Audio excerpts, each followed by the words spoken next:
This program is rated PG. It contains themes and scenes which may not be suitable for very young audiences. Parental guidance is advised. Be advised that the views and opinions of the hosts and guests do not reflect those of the station.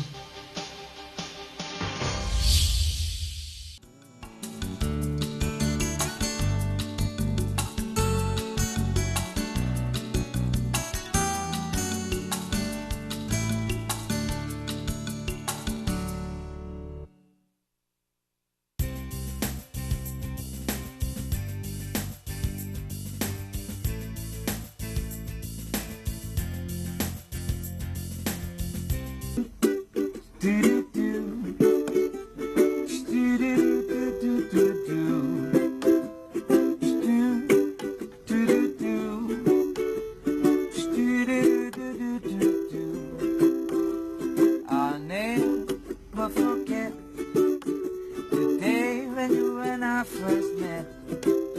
And thanks, my lucky stars, of all the little baby guitars, I felt the magic and I held you in my arms, ukulele. I take you with me from Bangkok to Waikiki. And the greatest thing about the joy you bring is I don't worry about the thing. Or when I hear you sing ukulele. Oh, 1, 2, 3, 4. I love you, ukulele. I love you, ukulele. I love you, ukulele. I love you, ukulele. You're the sunshine in my life each day. Ukulele, I love you. Good evening, ladies and gentlemen. Welcome to Philippines Uncut. I'm your host, Buddy Kunana. Now, on this show, we talk about everything in the sun, and tonight is about music and a very interesting, fascinating little instrument, a very underrated one, the ukulele. And joining us to talk about this interesting instrument is Teacher Try of Ukbox Cafe. Hello, sir. Hello, and Good welcome to afternoon. Philippines Uncut, Teacher Try. Yeah, it's very nice to be here. No, the Thank pleasure. you for having us, having me. The pleasure is ours. Actually, I'm so excited about this show because I was introduced to the ukulele by a friend of mine just recently, and I never knew that the scene here was so developed. But before we jump into that, let's talk about you. What is your background? Well, I'm a voice major, and I've been singing on and off for the longest time. Actually, 22 years. So Wow. I've been active in the bands and the music industry. I had this boy band back in 2000, ASAP Days, etc. And You were part of a boy band. I was. Which band was this? It was called Idol Zone back then, but I was in the second batch. It was called Full Force.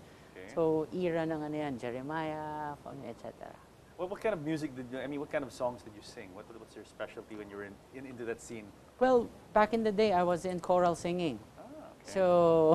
So after that, actually, when I was 9, I was really active in church. So I did choirs, and of course, professional choral singing. We joined contests, competitions, and then I was active in the band scene. Genre of music would be jazz, standards, pop, R&B, Wow. alternative. So pretty broad, no? Pretty Really broad broad. exposure and It's been so practice, long. It's been so long. That's why. Over 2 decades, and you've certainly accomplished a lot. And I mean, let's talk about instruments. What instrument was your specialty? Well, the first instrument actually that I learned, drums, when I was in grade 5. Then I joined Pangkat Kawayan and Banda Kawayan. So yung mga Kawayan instruments, almost all the instruments ng Kawayan, I know how to play it. So then Rondalia. Of course, everybody joins Rondalia when you're in elementary. Yes, yeah. So after that, I tried learning the guitar when I was 14 years old, and I got really addicted to it. I fell in love with it. I don't sleep. So I got good at it. Then learned the piano, more on the piano, not the keys, the piano. then little flute, saxophone. I was planning to learn violin, but sadly, I got in love with another instrument, which is the Ukulele. ukulele. Now, you seem like a very all-around musician. Like you sing, you play the drums, the piano, the guitar, the boom boom. I mean, all these things. Does it run in your family? It does. My father used to be a professional musician, aside from being a businessman and an athlete. So my mom comes from a clan that also sings. So There you go. There you go. It's genetic. so Both sides. when I was very young, I could really carry a note or two. Very good. Very good. And then today, what is your main occupation or preoccupation? Well, I'm running some of our family businesses. Aside from being a partner at Jukebox Cafe, we have this gasoline station somewhere out there. Okay, cool, cool. But then Check you're it out. you're a teacher as well. I mean, you teach music. I aside from I being wasn't jukebox. able to practice, but right now at Jukebox Cafe, yes, I teach ukulele Okay. and some inputs, sort of a workshop. Yeah. Now, okay, let's talk about your transition because you got involved in a lot of different musical styles and practices. I mean, from the classical, then you went to the guitar, and then now the ukulele. How did you transition from the guitar to this? Well, it was 2008 when I got interested with it. But when I was 9 years old, every time I see my uncle playing his ukulele, I thought it was easy. So every time I grab it, tried playing, it was so hard because I was a kid. but back in 2008, I watched this guy, a Japanese dude, playing a song that I really liked that I used to hear a lot when I was very young. And it was an instrumental Yeah. that he did with his ukulele. So I got mesmerized and I want to learn this and I am going to learn this. But sadly that time, I didn't know where to buy. So I'm old school, I didn't want to purchase online. Iniisip ko, baka hindi makarating sa akin, something like that. Because internet back then was not that safe. So back in 2012, I saw this video again because I lost interest. I was so busy, so I didn't have an ukulele with me. So I tried going inside the mall, and I saw this video again. This time I saw a different Japanese dude, and his name is Jake Shimabakuro. Who's recognized to be the virtuoso of The best in the ukulele. world, the best in the world. And Amazing. I saw him playing this very popular classic, beautiful song from Queen, entitled Bohemian Rhapsody, and he played it flawlessly with a 4-string instrument. And I told myself, I am really gonna learn this, and this time, And that's whether online, I'm gonna purchase it. And that's got you started on your road to ukulele, Yes, the world of ukulele. yes, Now, okay, yes. for the lay people who are watching this, let's talk about the instrument. It looks like a baby guitar. No, I mean, I'm holding one up now. It Yes. looks almost like a toy, right? Yes, I mean, it the is. uninitiated, the untrained. I mean, It is. right? I mean, let's talk about it. Why is it called the ukulele to begin with? It sounds a very funny sounding name. It's a Hawaiian term, actually. I don't remember the exact origin of that word, but it just came from a native Hawaiian word, which sort of transcends to flee, something like that. So there are many names before for this native instrument, but it originated actually in Hawaii and was brought by Portuguese immigrants. And later on, we could talk about it if you like. Sure. And so, that stereotype, because, when people talk about this instrument or think about this instrument, they automatically think of, some guy in a Hawaiian shirt and a Yeah. straw hat underneath a mango Yes. tree or something Yes, like that, no? yes, yes. Playing and just chilling, no? True, So it really is, the origin of this is really Hawaiian, from the islands. Yes, It's an it is. island instrument. It's a Hawaiian instrument, but right now we're trying to, of course, preserve it. Yeah. But we're trying to orient people that there are a lot of options with this beautiful, underrated instrument. Yun nga eh, kasi, I was going to ask you again, I mean, this is something that lay people, like me and many others, I'm sure, that's a perception they have that the ukulele, that's how you say it, no? Yes, A lot of people say ukulele. You It's could also say that, You can but, say it, but the real is really ukulele. Ukulele. And the perception is that it's not really a serious instrument. True. Sadly, sad but true. Sad but Yeah, true. yeah. and they mistakenly call it guitar until now. Really? Yes. Okay. Well, I mean, And- it looks like a guitar. Just Well, shrunk down. what's funny, I was in a restaurant somewhere in Quezon City, and this waitress approached us. Sir, yan po ba yung bandurria? Crazy. Bandurria. Crazy, Even crazy. farther off, no? Yes, Bandurria. yes, crazy. Well, it's true, it's really underrated, but we're changing that now. Especially, we have a very popular advocate in the likes of Jake Shimabakuro, Aldrin Guerrero, and a lot of popular ukulele virtuosos out there right now. And they're showing really what can be done with this instrument, the kind of music you play and you can create.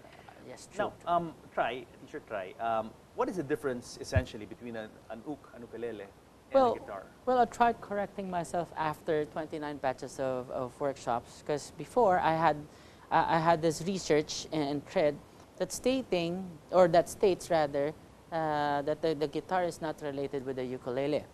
But I tried doing a new research on it, and it showed that it falls on the category of the chordophones, Okay.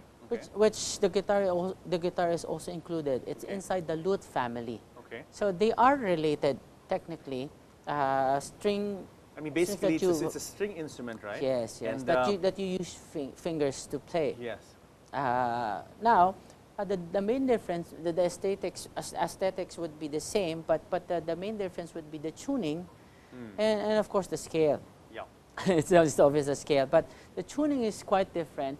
The tuning of an ukulele or a ukulele could be found if you placed a capo, like this one, a capo on the 5th fret of a guitar. Okay. So basically, if you do this, this would be the chord that you've been doing with the ukulele. The standard tuning for ukulele is G, C, E, A. Okay. So there are other alternate tuning which uses the tuning of the 4 bottom strings of a guitar. Yeah, and we can see that it has 4 strings, no? It does. Guitar has It 6 does, strings. it does. So The guitar has 6 strings and it uses a different tuning. The problem, or not the problem, but the disadvantage may be for those people who has a different sound preference. yes. So like for instance, me, I'm a jazz ukulelist, I'm a jazz finger stylist. I'm quite fond of that ringy sound. It does have, I mean, it does have that again, the stereotype, that ringy sound, that kind of like that island sound. It does. which is actually very relaxing for me and to some. And of course, I've been playing the guitar for 24 years. There are times now when I play, I miss the low notes. But what I did with missing those low notes is trying to play with a full band, or trying to incorporate playing ukulele with another instrument, like for example violin, harp. They complement each other with flute. I've tried it all, and it's so very relaxing. No, absolutely relaxing. In fact, you know, before we came on cam, you were playing some tunes, and I have to say, you know, it just brings you that nice, happy place. And even that video we showed of Ukebox Cafe, which we'll show later, and we'll talk about later. Really, it does seem like it evokes a lot of happy feelings. Well, that is the main thing with the ukulele, especially me as a ukulele teacher and an advocate.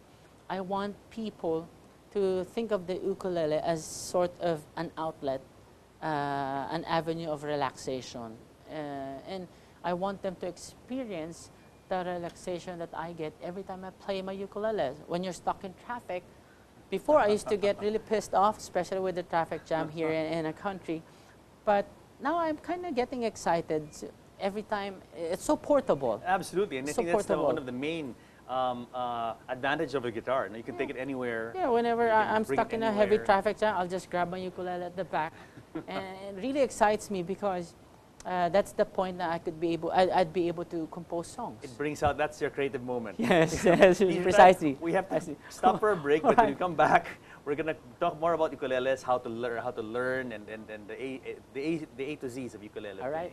When Philippines Uncut return, guys, stick around because more ukulele when we come back.